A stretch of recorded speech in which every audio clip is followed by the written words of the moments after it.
లోకంలో ఉన్న ప్రతి మనుష్యుని కొరకైనా ప్రత్యేకంగా హెచ్చరిస్తున్నాడు. ఆయన పలికిన ఈ మాటల్లో మనం జాగ్రత్తగా పరిశీలన చేస్తే, నాకు వేరుగా ఉండి మీరేమియో చేయలేరనేది మాట మనం చూస్తే ఒక లోతైన భావమో కనిపిస్తుంది.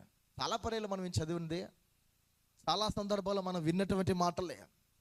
అయినా ఈయన పలుకుతున్నటువంటి మాటలు మనం గ్రహించాలి. నేటి కాలంలో నరుడు చేయలేనిది ఏది లేదు. తను తలచుకుంటే నరుడు ఏదైనా చేయగలడు అనే స్థాయిలో నరుని యొక్క మేధస్సు, మానవుని యొక్క ప్రజ్ఞా జ్ఞానం అనేది కనిపిస్తూ ఉంది. కానీ యేసుక్రీస్తు వారు పలుకుతున్న ఈ మాట ద్వారా మనం చాలా నిగూఢమైన సత్యాన్ని గ్రహించవచ్చు. పిల్లరా, లోకము ఏదైనా చేయగలదని రుజువులు అనేకమైనవి లోకములో చరిత్రలో కనిపిస్తున్నాయి. అయినా ప్రభువారు యేసుస్వామి పలికిన ఈ మాటల్లో ప్రతి మనిషికి ఒక సవాలుతో కూడినటువంటివి. హృదయంలో మనకి అనిపించాలి ఒక సవాలుగా. ఆయన అంటున్నాడు, నాకు వేరుగా, నాకు భిన్నంగా, వ్యతిరేకంగా ఉండి నీవేది చేయలేవని నీతో, నాతో, మనలాంటి మనుష్యులందరితో మాట్లాడుతున్నాడు ఈ మాట. నా నుండి వేరుగా నీవు ఉంటే ఏది చేయలేవు. నిజం, ఇది సవాలుతో కూడినటువంటి అద్భుతమైన మాట. మన హృదయంలో అది ప్రతిధ్వనించాలి. యేసుక్రీస్తు వారి మాటల్లో ఎంత వాస్తవం ఉన్నదో, ఎంత నిబద్ధతతో ఈ మాట్లాడి ఉన్నారో మనం గమనించడానికి మార్కు సువార్త 5వ అధ్యాయము చదువుకున్న మొదటి 15 వచనాలు మనకిట్టే అర్థమవుతాయి. ఆయన పలికిన నాకు వేరుగా ఉండి మీరు ఏమి చేయలేరనే మాటలు ఉన్నటువంటి వాస్తవము ఈ 5వ అధ్యాయం ద్వారా మనం మీదట ఉంచాలని ఆశపడుచున్నాను. ఇందులో ఈ 5వ అధ్యాయంలో ఒక్కొక్క అద్భుతమైన విషయం మనకు కనిపిస్తుంది. కొన్ని ప్రాంతాలను వెళ్ళినప్పుడు చేసినటువంటి అద్భుతాలు, లేదా ఆయన చేసినటువంటి స్వస్థతలు, ఆయన కార్యాలు ఇక్కడ 3 విధాలుగా కనిపిస్తున్నాయి. 3 విషయాలు చెప్పిన సందేశాన్ని ముగిస్తాం. మొదటిగా మనం గమనించిన యెడల 5వ అధ్యాయం ప్రారంభంలో చూస్తే, వారు సముద్రమునకు అద్దెలనున్న గెరాసీనుల దేశమునకు వచ్చిరి. ఆయన ధోని దిగగానే అపవిత్రాత్మ పట్టిన వాడొకడు సమాధుల నుండి వచ్చి ఆయనకెదురు పడెను. వాడు సమాధులలో వాసము చేసేటవాడు. మనం గమనించిన యెడల 1 నుండి 20 వచనాలు ఈ వ్యక్తిని గురించి వ్రాయబడుతున్నాయి. మొదటిది ఏంటంటే, సంఖ్యలు ఉన్నాయి కానీ బంధించే శక్తి వాటికి లేదు. సంఖ్యలు ఉన్నాయి కానీ బంధించే శక్తి ఆ సంఖ్యలకు లేవు అనేది మనకి అర్థమవుతుంది. ఎందుచేతనేది మనం చూస్తే ఇక్కడ 3-4 వచనాల్లో, వాడు సమాధులలో వాసము చేసేవాడు, సంఖ్యలతో నైనను ఎవడను వాణ్ణి బంధింపలేకపోయాను, పలుమారు వాని కాళ్ళకును చేతులకును సంఖ్యలు వేసి బంధించినను వాడు ఆ చేతి సంఖ్యలు తెంపి కాలి సంఖ్యలను తుత్తునీలుగా చేసిన కనుక ఎవడను వానిని సాధుపరచలేకపోయాను. ఈ మాట మనం అర్థం చేసుకోవాలి. గెరాసీనుల ప్రాంతంలో జరిగినటువంటి విషయాన్ని మనం ఆలోచిస్తే, అపవిత్రాత్మ చేత లేదా అపవిత్రాత్మల చేత, సేన అనేటువంటి ఒక సమూహము చేత బాధింపబడుతున్నటువంటి, పీడింపబడుతున్నటువంటి ఈ వ్యక్తి యొక్క బ్రతుకు చాలా భయానకంగా కనిపిస్తుంది. వాడు మనలాగా ఇంట్లో నివాసమో చేయట్లేదు. వస్త్రహీనుడై వీధుల్లో పరిగెడుతూ ఉన్నాడు, దిగంబరుడై తిరుగులాడుతూ ఉన్నాడు. వాడు ఎల్లప్పుడూ సమాధులలో నివాసమో చేసేవాడు. అలాంటి వ్యక్తికి కాళ్ళకు సంఖ్యలు పిల్లల చేతుకు సంఖ్యలు వేసి వారు బంధించాలని ప్రయత్నం చేస్తున్నారు. కానీ ఆ సంఖ్యలను వాడు చాలా ఈజీగా, సులభంగా ఎంచేస్తూ ఉన్నట్లు మనకి అర్థమవుతూ ఉంది. అనేకులు వాడిని సంఖ్యలతో బంధించారు. కానీ సంఖ్యలు వేసినటువంటి చేతులు, కాళ్ళకు వేయబడినటువంటి సంఖ్యలు తెంచేస్తున్నారు. ఆ మనుషులు ఎవరైతే అతన్ని బంధించాలని ప్రయత్నిస్తున్నారో ఆ వేయబడిన సంఖ్యలను అంత మాత్రమే కాక పిల్లరా, వేసినటువంటి మనుష్యులను కూడా వాడి ఎదుట బలహీనంగా ఉన్నారు. సంఖ్యలు బలహీనమైపోతున్నాయి. అతన్ని బంధించాలని ప్రయత్నించిన మనుషులు కూడా బలహీనంగా కనిపిస్తున్నాడు, వాడు మాత్రం చాలా బలవంతుడిగానే ఉన్నాడు. చాలా పర్యాలు మనం సాతానుని లేదా దుష్టుణ్ణి, అబద్ధములకు జనకుడైనటువంటి అతన్ని మనం అంటూ ఉంటాము, చాలా ఈజీగా సులభంగా తీసేస్తూ ఉంటాం. సాతానుడు చాలా శక్తివంతుడు, మనం అనుకున్నటువంటి దానికంటే చాలా భిన్నమైనటువంటి వాడు, వాక్యాన్ని బాగా ఎరిగినటువంటి వాడు. అంత మాత్రమే గాక మనం ఏ రీతిగా పడత్రోయలు వానికి బాగా తెలుసు. దేవుని యొక్క చేతితో స్వయంగా నిర్మించబడినటువంటి, సృజించబడినటువంటి ఆది తండ్రి అయిన ఆదామనే వశపరుచుకున్నాడు, అవ్వనే వశపరుచుకున్నాడు. ప్రభుయేసు పరిచర్య ప్రారంభిస్తున్న దినముల్లోనే యేసుక్రీస్తునే శోధించాడు. సో వారిని శోధించిన ప్రభు పిల్లరా, సాతానుడు పలు విధాలుగా యోబును శోధించినట్లు మన బ్రతుకులు కూడా అనేక విధాలుగా శోధనలు ఎదురవుతాయి. ఆ శోధనలకు పరమేశ్వరుని కొన్ని సందర్భాల్లో దుష్టునికి ఇవ్వబడతాయి. ఈ విషయాలు మనం గమనించాలి. వేయబడిన సంఖ్యలు వేసిన మానవులు వారి ఎదుట బలహీనంగా ఆ మనుష్యులు కనిపిస్తున్నారు. వాడు పిల్లరా అపవిత్రాత్మలో పట్టినవాడని 5వ అధ్యాయం మనకి 2వ వచనంలో కనిపిస్తుంది. అపవిత్రాత్మ పట్టిన వాడొకడు సమాధుల్లో నుండి వచ్చి ఆయనకి ఎదురు పడెను అనే మాట వ్రాయబడుతుంది. అంటే ఇతడు సాతాను మరియు దుష్టుడు ఎవరైతే ఉన్నాడో అతడు మరియు ఈ అపవిత్రాత్మలతో బాధింపడుతున్న ఈ వ్యక్తి ఏకమైన వారిగా కనిపిస్తున్నారు. అంటే కలిసి ఉన్నట్లు.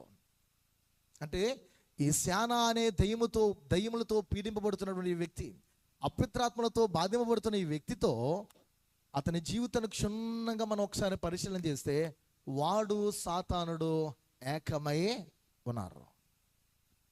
వానిలో ఒక సమూహము గుంపు కట్టుకుని జీవిస్తున్నాయి. సో అందుకే అతనికి తెలియకుండానే తన దేహాన్ని వాడు గాయపరుచుకుంటున్నాడు, తనను తాను గాయపరుచుకుంటున్నాడు. తనను బంధించాలని, తనను బాగు చేయాలని, తనని మాలాంటి మనుషునిగా చేయాలని ప్రయత్నిస్తున్న మనుషులు కూడా వాడు బలహీనంగా మార్చేస్తున్నట్లు మనకి లేఖనాల ద్వారా అర్థమవుతూ ఉంది. పిల్లరా, దేవుని యొక్క లేఖనాలు మనం చూస్తే లోకము నిర్మించే ఎటువంటి సంఖ్యలకైనానో మానవుని యొక్క జీవితంలో లభించేది పిల్లరా, అవి ఎన్నడూ కూడా బంధింపచాలవు. చాలా వరకు ఈ భూమి మీద ఎన్నో రీతిలుగా లోకంలో ఉన్నటువంటి సంఖ్యలు మనకు కనిపిస్తాయి. దుష్టుని యొక్క ప్రయోగాలు, దుష్టుని యొక్క శోధనలు, ఆ సంఖ్యలతో మానవుని బంధించాలని ప్రయత్నిస్తూ ఉన్నప్పటికీ మానవుడు అందులోని కూరుకుపోయిన వారు ఉన్నారు, ఆ శోధన చేయించి దేవునిలో నిలిచిన వారు కూడా ఉన్నారని వాస్తవాలు పరిశుద్ధ గ్రంథం ద్వారా మనం తెలుసుకోవచ్చు. యేసుక్రీస్తు వారు ఈ ధరణికి లేదా ఈ భూమి మీదకి రాకముందు వరకు పిల్లరా లోకానికి మిగిలింది ఏంటంటే బంధించబడిన సంఖ్యలే. యేసుక్రీస్తు వారు వచ్చిన తర్వాత ఈ బంధించబడిన సంఖ్యలు ఏవైతే ఉన్నాయో వాటికి విముక్తి లేదా విడుదల అనేది కనిపిస్తూ ఉన్నట్లు మనం అర్థం చేసుకోవచ్చు. దేవుని యొక్క లేఖనాల్లో ఈ రీతిగా వ్రాయబడి ఉన్నాయి. మనం ఒకసారి 5వ అధ్యాయము 15వ వచనం మనం చూస్తే ఈ రీతిగా వ్రాయబడి ఉన్నది. పిల్లరా చదవనమ్మా. జనులు జరిగినది చూడవెళ్ళి యేసునొద్దకు వచ్చి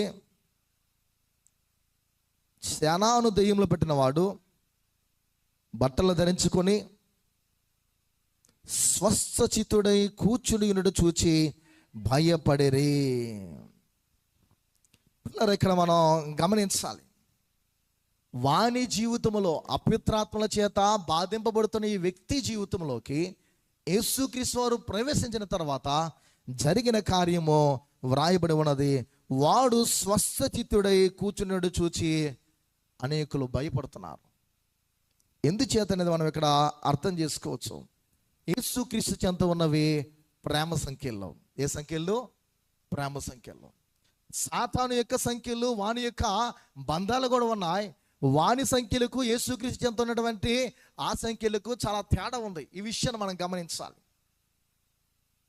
యేసుప్రభువు వారు కూడా మనల్ని బంధిస్తారు, ఆ బంధాలకు లేదా ఆ సంఖ్యలకు లేదా సాతాను యొక్క సంఖ్యలకు చాలా వ్యత్యాసం కనిపిస్తుంది. దాన్ని జాగ్రత్తగా మనం యోచించాలి. ప్రియ దేవుని సంగమా, ఏంటనేది మనం ఆలోచన చేస్తే వీడి లోకానికి తన జీవితంలో సేన అనే అపవిత్రాత్మల చేత బాధింపబడుతున్నటువంటి సమయంలో ఏ విషయమైతే తనను తాను గాయపరుచుకొని ఎవరి విషయమైతే అయిపోయాడో, నాశనం చేసుకుంటున్నాడో, అతన్ని యేసుక్రీస్తు తన ప్రేమ సంఖ్యల చేత బంధించినప్పుడు జరిగిన మహా కార్యము కనిపిస్తుంది. ఈ దినం మనం తెలుసుకోవాల్సింది ఏంటంటే, ఈనాటి కాలంలో విద్య అనేది పలు రీతిలుగా విస్తరించింది. జ్ఞానము మానవుడికి అతిగా కనిపిస్తుంది. జ్ఞానము విపరీతంగా కనిపిస్తుంది ప్రియ దేవుని సంగమ. అలాగే వైద్యపరంగా కూడా మనుషులు విస్తరిస్తున్నారు. లోకానికి మతము, విద్య, వైద్యం ఇలా మనం చెప్పుకుంటే పిల్లరా అనేకమైన కనిపిస్తున్నాయి.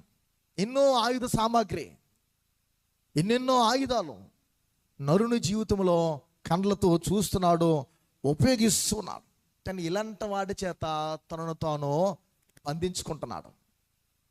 విద్య చేత కూడా బంధించబడుతున్నాడు మనుషుడు, చదువు అనేటువంటి దాంతో. అలాగే మతముతో కూడా తనను తాను బంధించుకుంటున్నాడు మనుష్యుడు. తన జీవితంలో వైద్యపరంగా కూడా తనను తాను బంధించుకుంటున్నాడు. ఏదో చిన్నపాటి బలహీనత వస్తే చాలు దేవునికి స్వస్తి చెప్పి తన బ్రతుకులో ఇంట్లో కూర్చుని పోయిన మనుషులు అందరూ. ఇలా మనం చెప్పుకుంటే అనేకమైన కనిపిస్తున్నాయి పిల్లరా.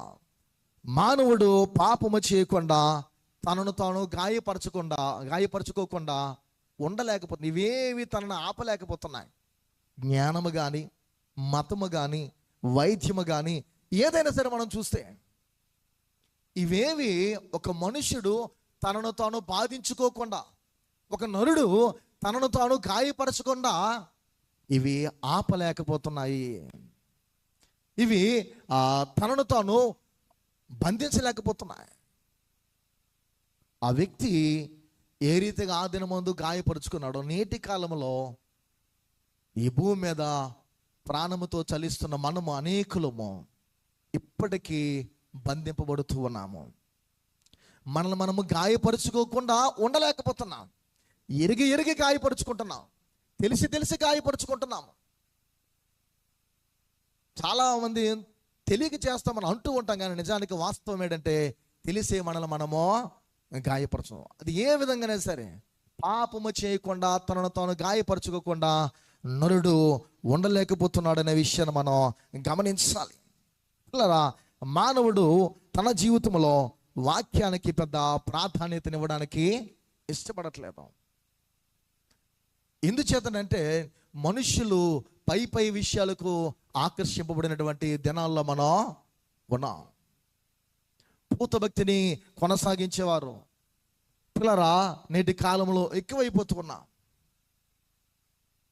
దేవుడికి కావలసినది నీ సమయము, నీ హృదయము, నీ యొక్క బ్రతుకు అనేది దేవునికి కావాలి.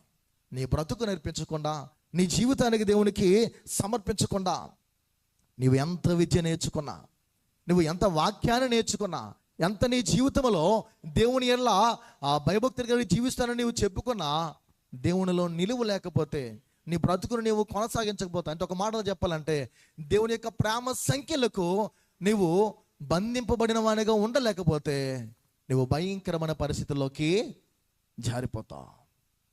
ఎవని బంధాల్లో నువ్వు లొంగిపోయి ఉన్నావు? సాతాను సంఖ్యల్లో, సాతాను యొక్క ఉచ్చుల్లో ఉన్నావా? లేదా నిన్ను సృజించి నీ కొరకు తన ప్రాణమును పెట్టుడికి భూమికి వచ్చినటువంటి యేసు యొక్క సంఖ్యలతో నీవు బంధింపబడ్డావా? ఎవని విషయమై నీవు ఈనాటి కాలంలో జీవించగలుగుతున్నావు అనేది ఒకసారి మనల్ని మనం ప్రశ్నించుకోవాల్సినటువంటి అవసరత ఉంది. ఎక్కువ విద్య ఎక్కడ విస్తరిస్తుందో, ఎక్కువ ఎక్కడ జ్ఞానం విస్తరిస్తుందో, ఎక్కువ ఎక్కడ మనుషులు బాగా అభివృద్ధి చెందుతూ ఉంటారో అక్కడ పాపము బహుభయంకరంగా విస్తరిస్తుంది. అంతే దేవుని కృప కూడా అపరిమితంగా విస్తరిస్తుంది. ఇది వాస్తవం. నువ్వు జ్ఞానములో విస్తరిస్తున్నావు అని అనుకుంటూ ఉంటే పాపములు కూడా నీవు విస్తరిస్తావు. కారణం, జ్ఞానము కొరకు నువ్వు ప్రాకులాడి ప్రయాసపడి తిరుగులాడుతూ ఉంటే దేవుని విస్మరించి మదించి నీవు మర్చిపోతావు. జ్ఞాని అయిన సొలొమోను అంటాడు ప్రసంగులు ఈ మాటలో. అందుకే జీవితంలో దేవుని యందలి లేదా యెహోవా యందలి భయభక్తులు అనేవి మన బ్రతుకులో లేకపోతే లోకములో ఉన్నటువంటి జ్ఞానము నీ బ్రతుకుకు ఎంత మాత్రం విలువనో ఇవ్వలేదు. అది వెర్రితనముతో కూడినటువంటిది. వెర్రి జ్ఞానం అని భక్త పౌలు హెచ్చరిస్తూ ఉన్నాడు. అందుకే ప్రియా దేవుని సంగమా, మనం తెలుసుకోవాల్సింది పాపానికి ప్రత్యేకంగా పాపానికి మనం వశమైతే మనము తప్పించుకోవడము అంత సులభమైన విషయమో కాదు. పాస్టర్ గారు గెరాసీనుల దేశము అపవిత్రాత్మలతో బాధింపబడిన వ్యక్తిని తీసుకొని పాపం దగ్గరికి వెళ్తున్నాడు ఏంటి అని అనుకోవచ్చు మీకు. ఇతడు కొన్ని అపవిత్రాత్మల చేత బాధింపబడుతున్నాడు. అతడు బాధింపబడడానికి గల హేతువు కారణం ఏంటంటే వానిలో పాపమో ఉంచుకోండి. మనము చిన్నపాటి అవకాశం ఇస్తే దుష్టుడు నీలో ఉండి నిన్ను ఏలుబడి చేస్తూ ఉంటాడు. పేరుకు మాత్రం నీవు జీవిస్తావు, కానీ నిన్ను లీడ్ చేసేవాడు మాత్రం అపవాదే. నిన్ను నడిపించేవాడు మాత్రము అపవాదే. అందుకే ఈ విషయాన్ని మనం గమనించాలి. బబులోను దేశంలో చోటు చేసుకున్న పరిస్థితులు, లేకపోతే ఐగుప్తు దేశంలో చోటు చేసుకున్న పరిస్థితులు, ఫిలిస్తీన్ల కాలంలో ఇజ్రాయేల్లో వారి చేత బాధింపబడుతున్న పరిస్థితులు, ఇవన్నీ మచ్చుకు ఒకసారి మనం జ్ఞాపకం చేసుకుంటే ఎప్పుడరా మన జీవితంలో వారు పాపము నుండి బయటికి ఎలా విడుదల నుండి మరలా విముక్తులై రాగలిగారు. ఒక్కసారి మనం సాతాను యొక్క బంధాల్లో మనం ఉంటే, బంధకాల్లో మనం చిక్కుకుంటే మరలా స్వేచ్ఛనంతా ఈజీగా అనుభవించలేం. దాస్యం అనే కాడి కింద మనం చిక్కుకొనకుండా ఉండాలనంటే పౌలు అంటాడు గలాతీయులకు రాసిన 5వ అధ్యాయము 1వ వచనంలో, ఈ దాస్యం అనేది కాడి కింద మరలా చిక్కుకొనకడని హెచ్చరిస్తాడు. అలా ఉండాలంటే యేసు యొక్క ప్రేమ సంఖ్యల చేత మనం బంధింపబడాలి. అంటే యేసు యొక్క సంఖ్యలలో స్వేచ్ఛ అంటే స్వాతంత్రం అనేది ఉంది. అంటే నీకు నచ్చినది నీవేం చేయొచ్చు. అంటే ఫ్రీడమ్ అనేది నీలో దేవుడు పెట్టాడు. స్వేచ్ఛ దేవుడు మనకి ఇచ్చాడు. నీవేదైనా చేయగలుగుతావు. అది చేస్తున్నప్పుడు ప్రేమ గల దేవునికి నీవు లోబడి ఆయన యొక్క బంధాల్లో ఉన్నటువంటి నీవు ఆయన యొక్క ప్రేమ గల మార్గంలో నీవు నడవడానికి ప్రయత్నించాలి. ఎందుకంటే ఆయన యొక్క స్వేచ్ఛలో స్వస్థత ఉంది. ఆయన స్వేచ్ఛలో నీ బ్రతుకులో సమాధానం నెమ్మది అనేది ఉంది. ఆయన ఇచ్చే స్వతంత్రతలో మనకి శాంతి అనేది పుష్కలంగా లభ్యమవుతుంది. యేసుప్రభువు స్వతంత్రం ఆ స్వేచ్ఛనిస్తున్నాడు, సాతానుడు కూడా స్వేచ్ఛనిస్తున్నాడు. సాతానుడి యొక్క స్వేచ్ఛ ఎలాంటిదంటే అది సాలిగూడు లాంటి ఉచ్చులు చిక్కులు. ఆ చిక్కుల్లో పడిపోతే కడకేమైపోతుందంటే మనం బయటికి రావడానికి చాలా ఇబ్బంది పడతాం. చూడండి, ఇక్కడ కూర్చున్న వాళ్ళందరికీ ఒక అనుభవం ఉంటుంది. సాలిపట్టు పెడుతుంది మన చేతికో మన తలకో ఎక్కడో ఒకసారి మనం తగిలినప్పుడు ఇదేం చేస్తుంది, తీయడానికి చాలా ఈజీగా అది రాదు. చిన్న చిన్న క్రిములను చిన్న చిన్న పురుగులు మనం చూస్తే ఒక్కసారి ఆ సాలిపట్టులోకి వెళ్తే ఏమవుతుంది, అది రావడానికి చాలా ఇబ్బంది పడి. సాతానుడు నీకు ఇచ్చే స్వేచ్ఛ అలాంటిది. దుష్టుడు మన ఎదుట ఉంచిన స్వేచ్ఛ అలాంటిది. ఆ స్వేచ్ఛలో నిర్బంధం అనేది ఉంది. నువ్వు బయటకు రాలేవు. అందుకే ఒక కుటుంబముగాను, ఒక వ్యక్తి వ్యక్తిగతంగాను, ఒక సంఘముగాను వారి ఆత్మీయ జీవితంలో యేసు ప్రేమ సంఖ్యలలో వారు బంధింపబడి ఆయన యొక్క అడుగు జాడలు అనుసరించడానికి మనం ప్రయత్నించాలి. అలా ఎప్పుడైతే ఉండగలుగుతామో వీడు స్వస్థచిత్తుడై కూర్చుని ఉండినట్లు మనము కూడా ఆత్మీయంగా బాగుగా ఉంటాము. విశ్వాసము బాగుగా ఉంటుంది. భ్రష్టత్వము అనే వ్యాధి మనకి చోటు చేసుకోదు, గురవదు. భ్రష్టత్వం అనే వ్యాధి రాకమునిపే మనల్ని మనము దిద్దుకోవాలంటే యేసు ప్రేమను మనం అర్థం చేసుకోవాలి. యేసు సంఖ్యలతో మనం బంధింపబడాలి. నీకే గాయపరచబడిన యేసు క్రీస్తు యొద్ద నీవు సమర్పించుకొని ఆయన అడుగుజాడలు అనుసరించడానికి నీవు ప్రయత్నించాలి దేవుని సంగమా. ఎందుకంటే నరుని జీవితంలో సాతాను యొక్క ఉచ్చులను మనం ఉండడానికి ప్రయత్నిస్తాం. ఎందుకంటే వాడు వేస్తున్న ఎరలు కానీ వాడు చూపిస్తున్న ఆశలు కానీ అలా ఉంటాయి. ఈ వ్యక్తిని గురించి మనం చూస్తే ఆ గ్రామస్తులందరూ, ఇదొక ప్రసంగం, ఆ గ్రామస్తులందరూ పందులు నశించిపోయిన ఆందోళనలోనే ఉన్నారు తప్ప ఒక వ్యక్తి బాగు చేయబడ్డటువంటి భావనలో వారు అందరూ ఒక మాట అంటారు. అక్కడ తమ ప్రాంతాలు విడిచిపోమ్మని చెబుతూ ఉంటారు. ఎవరి ప్రాంతాలు అవి? సృష్టిని సృజించినటువంటి సృష్టికర్త, విశ్వపాలకుడు, మానవులని ఆత్మీయంగాను బాగు చేయగలవాడు, శారీరకంగాను దృఢపరచగలవాడు, మానసికంగా మనుషులను సరిచేసి తన మార్గంలో దేవుడు నడిపించగలిగినటువంటి వాడు యేసుస్వామి. అలాంటి ఆయన వారు అంటున్నారు, అయ్యా మా ప్రాంతాలు విడిచి నువ్వు వెళ్ళిపో అంటారు. లాభం ఎవరికి కలిగింది? ఆ గ్రామస్తులకు కలిగింది. ఆ గ్రామంలో ఉన్న వ్యక్తి బాగుపరచబడ్డాడు. కానీ వారు ఆలోచిస్తున్నది ఏంటి? మాకు లాభం ఏమి రాలేదు, మేము నష్టపోయాము, పందులు చనిపోయినటువంటి భావనలో వారు ఉన్నారు. నేటి కాలంలో కూడా మనుషులు ఆత్మీయ జీవితానికి వచ్చిన చింత, ఆధ్యాత్మిక విషయానికి వచ్చినటువంటి అవగాహన, ఆధ్యాత్మికమైనటువంటి లేదా ఆత్మీయ జీవితానికి వచ్చినటువంటి ఉద్దేశ భావనలు, కోరికలు ప్రక్కన పెట్టి ఓక కొరకు, చూడండి, ఓక తిని పొట్ట నింపుకుందామనేటువంటి ఆలోచన కలిగిన కుమారుడు ఉన్నాడు కదా, ఆ భావనలోనే నేటి క్రైస్తవ్యము సాగిపోతుంది. సనాతన కాలములో, పూర్వకాలములో క్రైస్తవ్యము విస్తరిస్తున్న కాలంలో, ఆదిమ సంఘము ఆవిర్భవించి శ్రమలకు గురై విస్తరిస్తున్న కాలంలో ఉన్నటువంటి భక్తి, భయము, యథార్థత, ప్రేమ నేటి కాలంలో కరువైపడడానికి కారణం స్వార్థం. మనుష్యులు బొత్తిగా స్వార్థపరులమైపోయాం పిల్లారా. అయితే నేను అనే భావనలోనే తప్ప మేము మనమైనటువంటి భావనలో వెళ్ళట్లేదు. కారణం, మనము సాతాను యొక్క సంఖ్యలకు బందీలైపోతున్నాము. మనము లోకానుసారంగా ప్రయత్నిస్తే పిల్లరా చివరకు దక్కేది ఏంటని మనం ఆలోచిస్తే సాతాను యొక్క బందీలుగానే మిగిలిపోతాం. అందుకే ఏ ప్రయత్నము లోకానుసారంగా ఉండకూడదు. దేనికైనా ప్రార్థన అనేది చాలా ప్రాముఖ్యం. నువ్వెన్నేండ్ల క్రైస్తవ్యంలో ఉన్న ప్రార్థన ద్వారా ప్రారంభించాలి. యాజకుని పిలిచి ఏదైనా ప్రార్థనతో ఏ కార్యానికి నీవు పూనుకున్న ప్రార్థించాలి. రూరల్లో ఉన్న వాళ్ళకి నూతనంగా క్రిస్టియానిటీలోకి, అంటే యేసుక్రీస్తుని అంగీకరించి నూతనంగా వచ్చినటువంటి క్రైస్తవేత్తలు ఎవరైతే ఉన్నారో అన్యులు, ఆయన నమ్ముకున్న తర్వాత వారు చూపిస్తారు ఈ చొరవ, వారు చూపిస్తారు ఈ తెగువ. అయ్యో పాస్టర్ గారిని పిలాలే. ఎంతమంది ప్రార్థన చేసుకుంటున్నా? నీ ఇంట్లో పుట్టినరోజు వచ్చినప్పుడు, నీ ఇంట్లో వివాహ దినం వచ్చినప్పుడు, నీ ఇంట్లో శుభకార్యం జరిగినప్పుడు, నీ ఇంట్లో అశుభకార్యం జరిగిన కొన్ని సంవత్సరాలకి నీ తండ్రి జ్ఞాపకార్థమో నీ తల్లి జ్ఞాపకార్థమో వచ్చినప్పుడు, నువ్వు ఒక యాక్సిడెంట్ నుండి తప్పించబడినప్పుడు, ప్రమాదం నుండి నువ్వు తప్పించుకున్నప్పుడు మందిరానికి వెళ్ళగలుగుతున్నావా? కానుక సమర్పించగలుగుతున్నావా? దేవునికి ఆ కృతజ్ఞత పూర్వకంగా దేవుడు చేసిన మేలును చెప్పగలుగుతున్నావా? ఏది నీ క్రైస్తవ్యం? ఏది నీ సాక్ష్యము?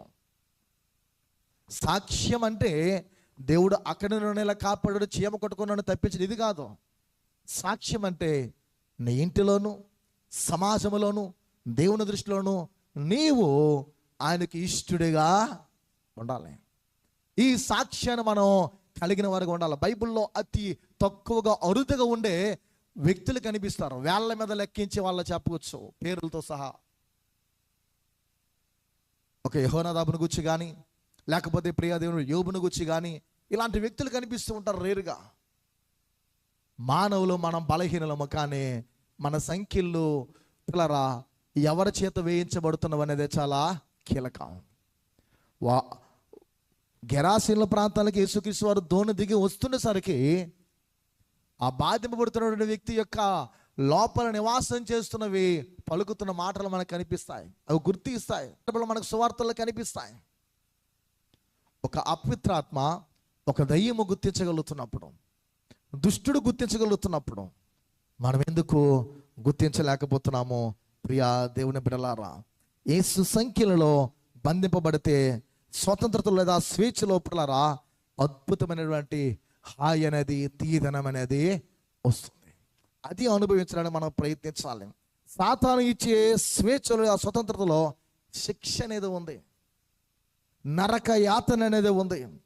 మన మొదటి భాగంగా న్యాయాధిపతుల గ్రంథము 16వ అధ్యాయము సంసోను గూర్చిన విషయాలు అక్కడ వ్రాయబడుతూ ఉంటాయి. సంసోను గూర్చిన విషయాలు మనం చూస్తే ఆ 16:19 ఒక మాట వ్రాయబడి ఉన్నది. పిల్లరా, నిద్రపుచ్చి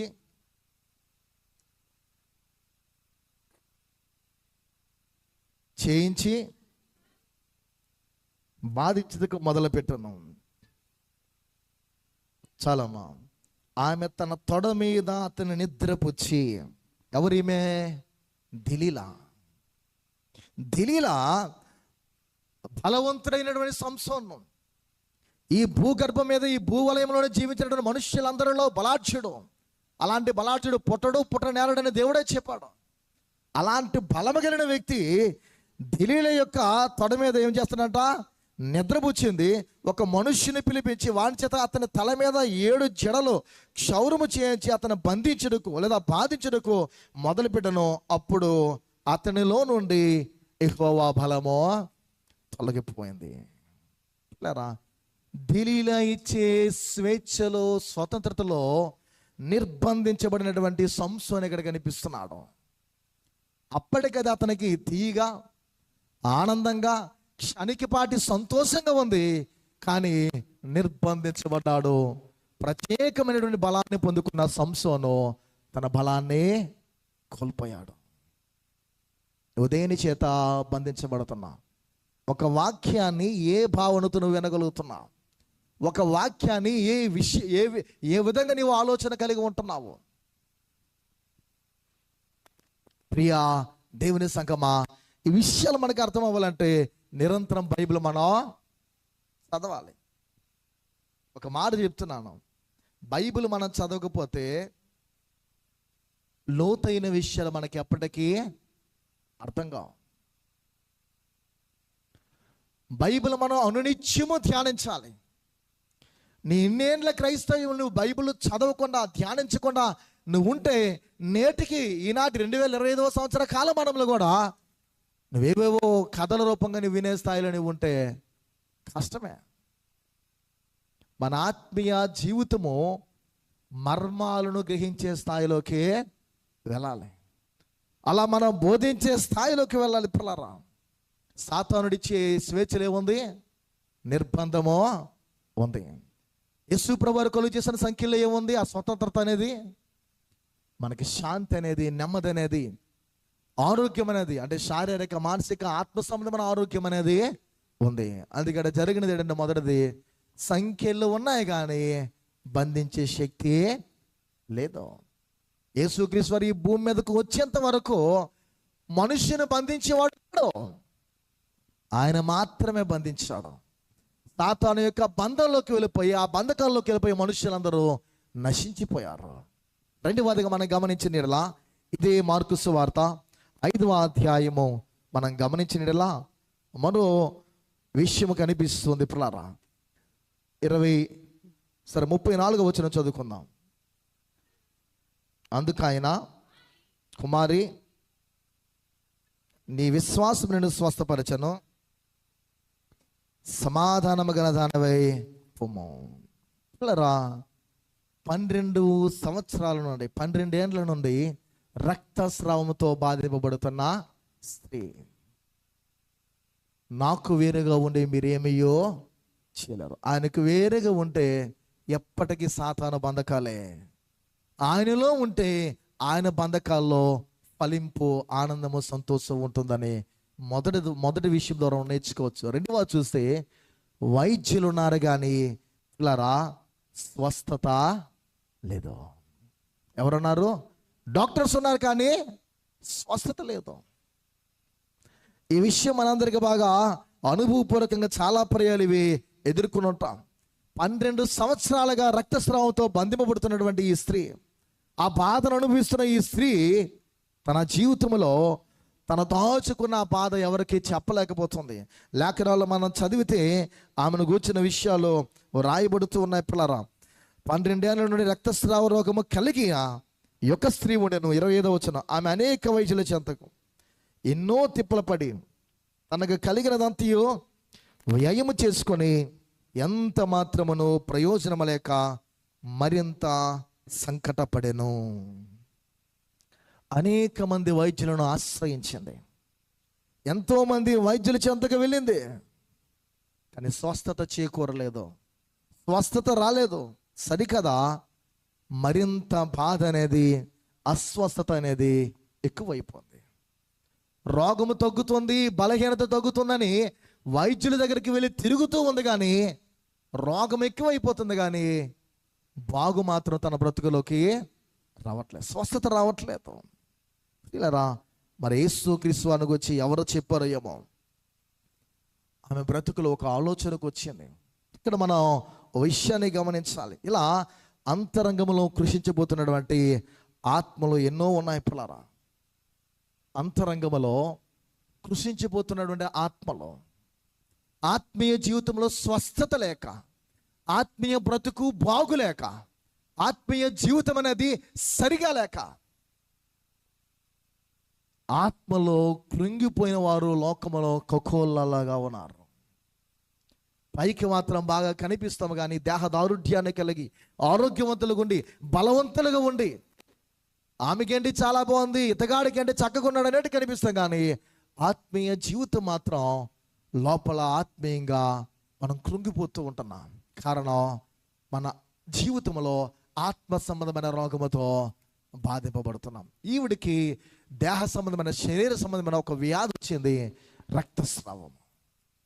ఒక రోజు కాదు, 5-6 దినములు కాదు, ఒక నెల కాదు, 12 సంవత్సరాలుగా రక్తము స్రవిస్తూ ఉంది. ఆనాటి కాలంలో ఈవిడ ఒక అపవిత్రాలుగా పరిగణింపబడేది, ఒక పాపిగా ఎంచబడేది. పలువురిలోకి వెళ్ళాలంటే అవమానము. ఆమె జీవితము ఆమెకి వెక్కసమైపోయింది. నా బ్రతుకు నేను బాగు చేయబడలేను, నా జీవితం నేను బాగు చేయబడలేను, ఇంకా చనిపోవడమే నిరాశే. నా బ్రతుకులో ఆశ అనేది నాలో ఎక్కడా కనిపించట్లేదు. ఏ వైద్యుడు నన్ను బాగు చేయట్లేదు. ఆమె ఆక్రందన, ఆమె వేదన. ఆమె ద్వారా మన జీవితంలో తెలుసుకోవాల్సింది, నేటికి కూడా మందిరానికి వెళ్ళి, సంఘానికి వెళ్ళి, బోధలు బోధించి, పిల్లరా దేవుని కొరకు జీవిస్తూ, దేవుని కొరకు అనేకమైన కార్యాలు చేస్తూ, నాయకత్వాన్ని వహిస్తూ, కాపరత్వం చేయుచు, దేవుని యొక్క పరిచర్యలో విశ్వాసులుగా ఎదుగుచు, సువార్తలకు వెళ్ళుచు కూడా ఆత్మీయ రోగముతో నింపబడిన వాళ్ళం అనేకులమో లేకపోలేదు. నీ ఆత్మ సంబంధమైన రోగము కుదర్చబడాలంటే, నువ్వు బాగు చేయబడాలంటే ఒక యేసు స్వామి తప్ప ఇంకెవరు నిన్నో బాగు చేయలేరు. ఆ నిర్ణయానికి, ఆ తీర్మానానికి ఆమె తన జీవితంలో వచ్చినది. ప్రియా దేవుని సంఘమా, ఎన్నో సంవత్సరాలు తను తిప్పలబడేది. మానవుడు వైద్య శాస్త్రంలో ఎంత పురోభివృద్ధి చూస్తున్నాడు. వైద్యపరమైనటువంటి ఈ శాస్త్రంలో పిల్లరా మనుషులు ఎంతలా అభివృద్ధి చెందుతున్నారో, రోగాలు కూడా అంతగానే గట్టిగానే అభివృద్ధి చెందుతున్నాయి. ఒక కొత్త రోగానికి, కొత్త జబ్బుకి మందు కనిపెడితే మరో కొత్త రోగమో పుట్టుకొచ్చేస్తుంది. దేవుడు పుట్టించేస్తాడండి. కరోనా లాంటి తీవ్రమైన పరిస్థితి, తెగుళ్ళు వస్తుందని ఎవరికి తెలియదు. నా తల్లి నేను ముట్టుకోలేను, నా తండ్రి నేను అంటుకోలేను, నా కుమార్తెలు నా కుమారుడు నేను పట్టుకోలేను, నాన్నవారి దగ్గరికి నేను వెళ్ళలేను. అలా తండ్రిని ముట్టుకోలేక చనిపోతే, తల్లిని పట్టుకోలేక, బిడ్డలను పట్టుకోలేక చనిపోయిన వారు ఎందరో. ఎయిడ్సే మహమ్మారి, అదే పెద్ద రోగం అనుకున్నాను, దానిని మించిన రోగాలు వచ్చేస్తున్నాయి. ఒక మాటలు చెప్పాలంటే, దేవునికి భయపడని మనిషి, దేవునికి భయపడని మానవుడు రోగానికి తప్పకుండా భయపడేటట్లు దేవుడు చేయగల సమర్థుడు. దేవుడు యాకోబుని వంచాలి, విరవాలి, యాకోబుని వంచాలి, విరవాలి, విరవాలి, తన మార్గం నడిపించాలని ఎంతో ప్రయత్నించాడు. విరుగుబడ్డానికి ఇష్టపడలేదు, తనకు అనుకూలమైన మార్గంలోనే. అందుకే ఆ బేతేలు అనుభవం తర్వాత అక్కడ ప్రొద్దుగుంకిన మాట రాయబడింది. అంతే, తన భవిష్యత్తు కాలం అంతా చీకటి. ఆస్తులు సంపాదించుకోవచ్చు, బిడ్డలు సంపాదించుకోవచ్చు, ఎంతో ఐశ్వర్యాన్ని కూడగొట్టుకోవచ్చు, కానీ తన భవిష్యత్తు ఎలా ఉందంటే అక్కడ అంత చీకటి. అలాంటి మనిషిని దినమంది దేవుడు విరిచేశాడు. మనము విరుగుపడ్డానికి ఇష్టపడకపోతే ఆయన ఎలా అయినా విరవగల సమర్థుడు. ఏదైనా ఏ రోజైనా నీ ఆలోచనలో విరుగుబడుటకు ఇష్టపడ్డావా? నా దేవుడు చేయగల సమర్థుడైన ఒక ఆలోచనకు నువ్వు రాగలిగి ఉన్నావా?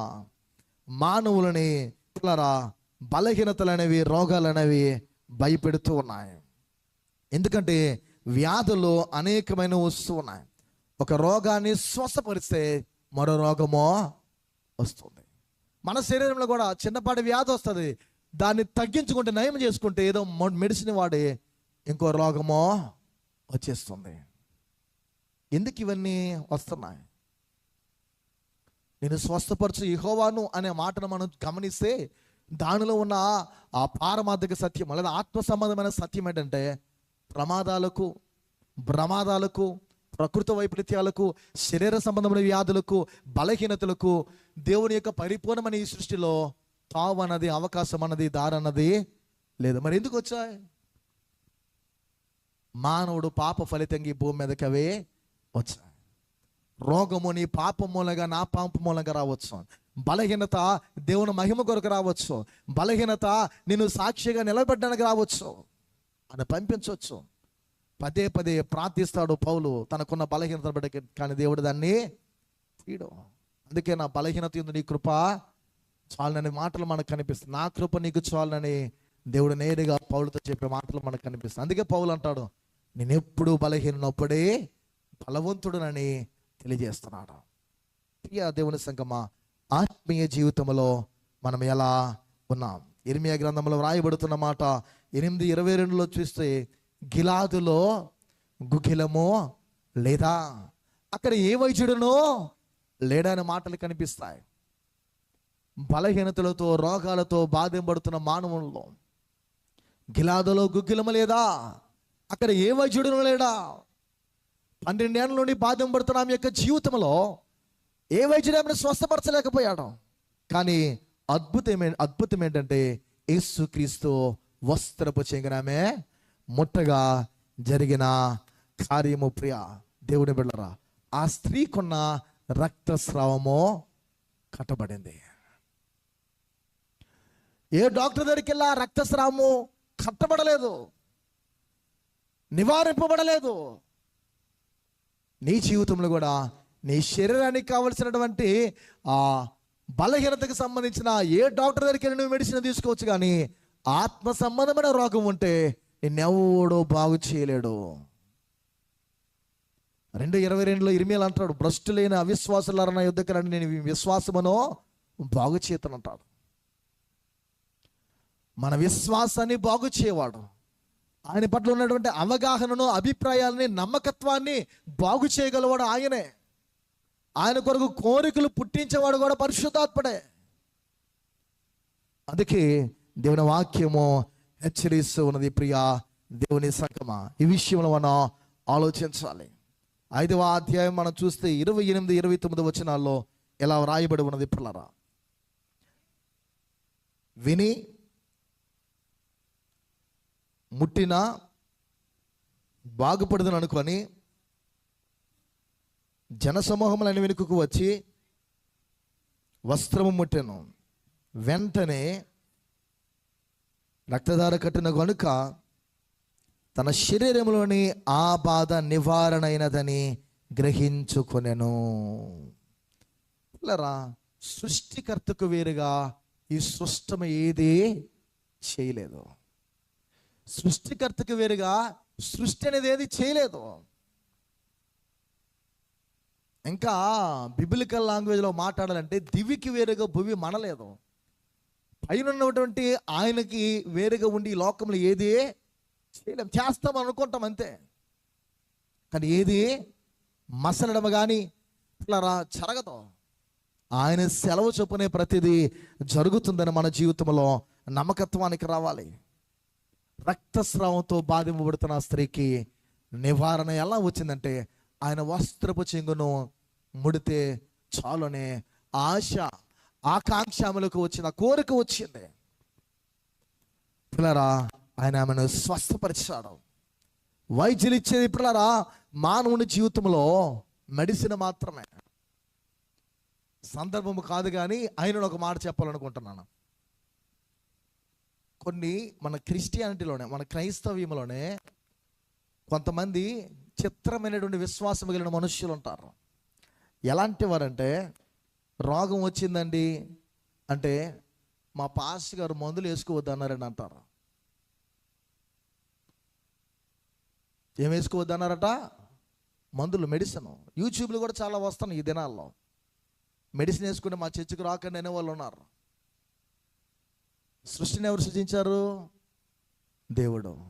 డాక్టర్స్కి జ్ఞానం ఇచ్చింది ఎవరు? దేవుడు. ఆకులు, అలములు, చెట్లు, పక్షులు, క్షీరదాలు, పిల్లల లోకంలో ఉన్నటువంటి ఈ జంతువులన్నీ సృజించినది ఎవడు? మెడిసిన్ ఎక్కడి నుంచి కనిపెట్టబడుతుంది?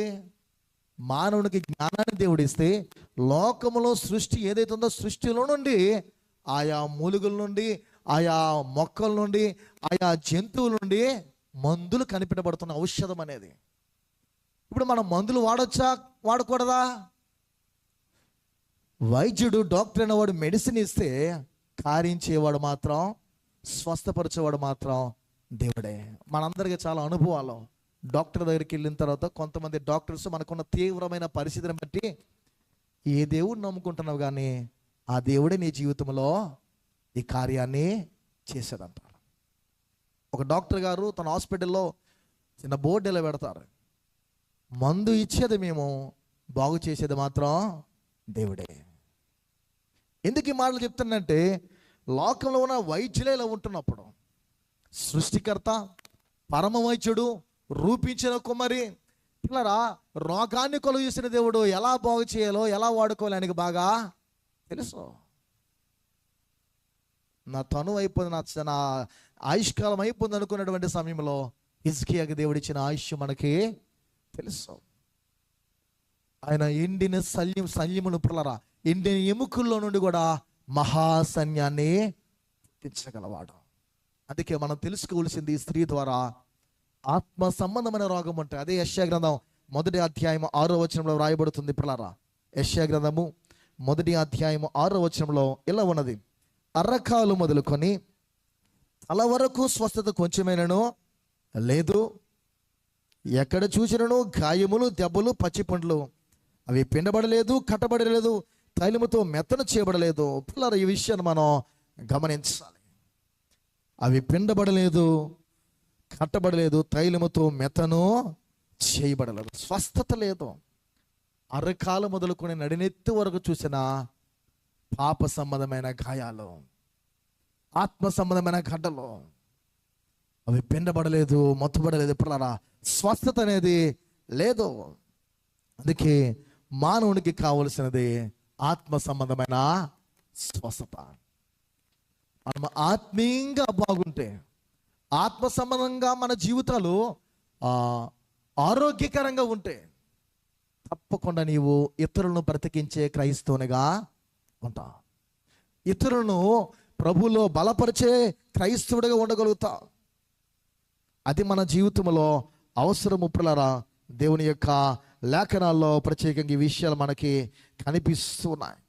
2వ రాజుల గ్రంథం 5వ అధ్యాయము 14వ వచనంలో ఈ రీతిగా వ్రాయబడి ఉన్నది పిల్లరా, అతడు పోయి దైవజనుడు చెప్పినట్లు యోర్దాను నదిలో 7 మార్లు మునగ్గా అతని దేహము పసిపిల్ల దేహం వలె అతడు శుద్ధుడాయను. పిల్లరా దేవుని యొక్క వాక్, నోటి యొక్క మాట ద్వారా స్వస్థతలు అనేవి జరుగుతున్నాయి. కనుక మనకు విశ్వాసం ఉండొచ్చు, కానీ మానవ ప్రయత్నం మాత్రం మనం చేయాలి. శరీరానికి బలహీనత వస్తే నీ యొక్క ప్రయత్నం నువ్వు ప్రార్థనాపూర్వకంగా చేసే వైద్యుని దగ్గరికి వెళ్ళాలి. అమృత భాండం అని ఆరాధన ఛానల్లో వస్తుంది. ఎల్ఫీస్ అనేది ఒక కుమార్తె అప్పట్లో పాటలు పాడేది బాగా, ఇప్పుడు లేదు. చిన్న పాప బాగా, ఆ కుమార్తె చనిపోయింది. కారణం ఏంటంటే జ్వరం వచ్చింది, ఆమె తల్లి హాస్పిటల్లో తీసుకెళ్ళలేదు. తర్వాత జరిగింది, తీవ్రంగా ఎక్కువ అవుతుంది, విడిచిపెట్టేసింది. మరి ఎవరు సలహాల మేరకు అలా పాటించారో తెలియదు, కానీ కిడ్నీలు ఫెయిల్ అయిపోయాయి, చనిపోయింది. పిల్లరా దేవుడు కలుగజేసినది పరిపూర్ణమైన సృష్టి. ఈ సృష్టిలో ఉన్న ప్రతిదీ మానవునితో మాట్లాడుతుంది. ఎందుకంటే అదంతా దేవుని యొక్క సృష్టి ఉన్నది కనుక సృష్టికర్త పట్ల ఒక అవగాహనతో, నీ దేవుని పట్ల ఒక విశ్వాసముతో ఈ స్త్రీ వల్ల నీవు వెళ్తే నీకు శారీరకంగాను మానసికంగాను ఆత్మీయంగాను బాగు చేయగల గొప్ప సమర్థులని నీవు నమ్మొచ్చు. నయమాను యొక్క రోగము ఏ రీతిగా పసిపిల్లల వలె దేహాన్ని పొందుకున్నాడో, ఎలా తన జీవితంలో స్వస్థత వచ్చిందో మనందరికీ తెలుసు. ఎలీషా మాట చొప్పున యొర్దాను నదిలో 7 మార్లు మునిగితే ఏమైంది? స్వస్థత వచ్చింది. ముందు నిరాకరించాడు. అందుకే ఆయనకు వేరుగా ఉండి ఏమి మనం చేయలే. ఆయనకి వేరుగా ఉంటే ఎండిపోవడమే తప్ప జీవితంలో ఏమి సాధించలేము. చివరికి మాట చెప్పి ముగిద్దాం పిల్లరా. 3వదిగా చూస్తే అదే మార్కు సువార్త 5వ అధ్యాయము పిల్లరా కొన్ని మాటలు మనకి వ్రాయబడుతున్నాయి. ఈ మార్కు సువార్త 5వ అధ్యాయంలో ఉన్నటువంటి వృత్తాంతాలు చాలా అద్భుతమైనవి. 35 నుండి వ్రాయబడుతున్న మాటలు మనం చూస్తే, ఆయన ఇంకొన్నో మాట్లాడుచుండగా సమాజ మందిరపు అధికారి ఇంటి నుండి కొందరు వచ్చి, నీ కుమార్తె చనిపోయినది, నీవిక బోధకుని ఎందుకు శ్రమ పెట్టుచున్నావు? యేసు వారు చెప్పిన మాట లక్ష్య పెట్టక భయపడకము నమ్మిక మాత్రముంచమని సమాజ మందిరపు అధికారితో చెప్పి. చాలండి. మొదటిదేంటి? సంఖ్యలు ఉన్నాయి కానీ బంధించే శక్తి లేదు. రెండవది వైద్యులు ఉన్నారు కానీ స్వస్థత లేదు. డాక్టర్స్ ఉన్నారు, స్వస్థత లేదు. సంఖ్యలు ఉన్నాయి కానీ అపిత్రాత్మల చేత బంధింపబడుతున్న వ్యక్తి, బాధింపబడుతున్న వ్యక్తిని ఎవడు వశపరచలేకపోతున్నారు. 3వది మనం గమనించిన అధికారులు ఉన్నారు కానీ మరణం మీద అధికారం ఎవరికి లేదు. అధికారులు ఉన్నారు కానీ ఎవరికి మరణం మీద అధికారం. అప్పటికీ ఆనాటి కాలం మొదలు నేటికి పిల్లరా సృష్టి అనేది సృజించబడిన మొదలు నేటి వరకు మరణం మీద అధికారం కలిగిన వ్యక్తి ఎవరో లేరు మానవులకి. నరరూపగా వచ్చిన ఒక్క యేసుక్రీస్తు వారికి తప్ప, నరావతారుడిగా వచ్చినటువంటి ఆయనకి తప్ప పిల్లరా. సమాజ మందిరంలో ఇక్కడ జరుగుతున్న మన విషయం మనం చూస్తే, అధికారి ఇంటి నుండి కొందరు వచ్చి, నీ కుమార్తె చనిపోయినది, నీవు యొక్క బోధకుని ఎందుకు శ్రమ పెడదవనిరి. 3 విషయాలు ఒకే పని మనకు కనిపిస్తున్నాయి పిల్లరా. గెరాసీనుల ప్రాంతంలో ఒకటి. రెండవది మనం చూస్తే పిల్లరా 12 ఏళ్ళ నుండి రక్తస్రావంతో బాధపడుతున్న ఒక స్త్రీ. 3వది మనం చూస్తే అధికారి కుమార్తెను గూర్చి. ఈ 3 విషయాల్లో ఉన్నటువంటి ప్రధానమైన అంశం ఏంటంటే, దేవునికి వేరుగా ఉంటే ఏది పొందలేము, చేయలేము. ఈ విషయాన్ని మనం గమనించాలి. మరణం అనేది ప్రతి ఒక్కరికి భయమే. మరణము తాండవమాడుచు ఉన్నటువంటి ఇల్లు. అధికారి యొక్క కుమార్తె చనిపోయింది. వేదన పడుతూ ఉన్నారు, వేదనతో ఉన్నారు వారందరూ కూడా. పిల్లరా వారి యొక్క జీవితంలో యేసుక్రీస్తు వారు చేసిన కార్యం మనందరికీ బాగా తెలుసు. అధికారి ఇంటిలోకి శవం అనేది ఉండి ఉన్నది. అంటే మృత్యువు పరిపాలిస్తుంది. ఈ భూమి మీద మా ఇంట్లో చావు లేదండి అన్నవారు ఎవరు లేరు. మృత్యువు ప్రతి ఇంట పరిపాలన చేస్తాడు, ఎప్పుడు నేను మృంగుదనని. కానీ ఆ మరణ భయానికే మానవుడు భయపడుతూ ఉన్నప్పుడు ఆ భయాన్నే తీసివేయడానికి వచ్చిన వాడు యేసుప్రభువారు. మరణానికి గొప్ప మరణాన్ని కలుగు చేసిన వాడు యేసుప్రభువారు. అలాంటి దేవుని నమ్ముకున్న మనము, విశ్వసించిన మనము ధన్యులం. అందుకే మన ఆలోచన, మన ఉద్దేశాలు, మన భావనలు ఎలా ఉండాలంటే, రాబోయే భవిష్యత్తు కాలంలో నేను చనిపోయిన తర్వాత, నిద్రించిన తర్వాత నేను ఎలా ఉంటాను అనే దాని కొరకు నువ్వు ఇప్పుడే సిద్ధపడాలి. ఈ దినమది నీ జీవితం నువ్వు సిద్ధపడాలి. అధికార ఇంటిలో శవం అన్నది మృత్యువు పాలిస్తూ ఉన్నది పిల్లరా. అవును, ఈ లోకంలో దేవుని ఎడబాస్తే చావు వచ్చి కాపురం చేస్తుంది. ఏ ఇల్లైనా, ఏ విశ్వాస జీవితమైనా, ఏ కుటుంబమైనా దేవుని ఎడబాయిస్తే చాలు, అంటే దేవునికి దూరం అయిపోతే చాలు, నీ ఇంటిలో చావు వచ్చి కాపురం చేస్తుంది. మరణము చాలా భయంకరమైనటువంటిది. ఆ మరణంలో కూడా నువ్వు భయపడకుండా ఉండాలంటే, మరణానికి భయాన్ని కలుగు చేసిన యేసుక్రీస్తు వైపు నువ్వు విశ్వాసం. ఈయన అధికారి. రమ్మంటే వచ్చేవాళ్ళు ఉన్నారు, పొమ్మంటే పోయేవారు ఉన్నారు. అయినా తన జీవితంలో యేసుక్రీస్తు వారి పట్ల ఒక విశ్వాసము, నమ్మకం అనేది ఉంది.